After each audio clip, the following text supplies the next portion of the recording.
ചരിത്ര ദൗത്യം പൂർത്തിയാക്കി ശുഭാംശു ശുക്ല അടക്കമുള്ള ആക്സിയം ദൗത്യം സംഘം ഇന്ന് അന്താരാഷ്ട്ര ബഹിരാകാശ നിലയത്തിൽ നിന്ന് ഭൂമിയിലേക്ക് യാത്ര തിരിക്കും. ഇന്ത്യൻ സമയം വൈകിട്ട് 4:35-നാണ് ബഹിരാകാശ നിലയവുമായി പേടകം വേർപെടുക. SpaceX Dragon crew module 22.5 മണിക്കൂർ യാത്ര ചെയ്ത ശേഷം നാളെ വൈകിട്ട് 3 മണിക്ക് പസഫിക് സമുദ്രത്തിൽ ഇറങ്ങും. ഭൂമിയിൽ മടങ്ങിയെത്തിയ ശേഷം 7 ദിവസത്തെ പ്രത്യേക നിരീക്ഷണ കാലാവധിയാണ് യാത്രികർക്ക് ഉള്ളത്.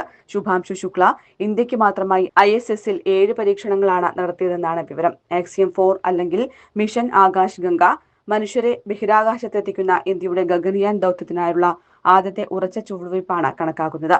NASA, space X, axiom space, ISRO എന്നിവയുടെ സംയുക്ത പദ്ധതിയാണ് ആക്സിയം 4 ദൗത്യം. ബഹിരാകാശ നിലയത്തിലേക്ക് വാണിജ്യാടിസ്ഥാനത്തിൽ സന്ദർശകരെ എത്തിക്കുന്ന സ്വകാര്യ കമ്പനിയാണ് ആക്സിയം സ്പേസ്. 2022-ലാണ് ആക്സിയം സ്പേസ് ബഹിരാകാശ നിലയത്തിലേക്ക് ആദ്യമായി വാണിജ്യാടിസ്ഥാനത്തിൽ സ്വകാര്യ വ്യക്തികളെ എത്തിച്ചത്. ISROയുടെ പിന്തുണയോടെയാണ് ആക്സിയം സ്പേസിന്റെ 4ാം ദൗത്യ വിക്ഷേപണത്തിൽ ശുഭാംശു ശുക്ലയ്ക്ക് അവസരം ലഭിച്ചത്. News desk, Kannur vision.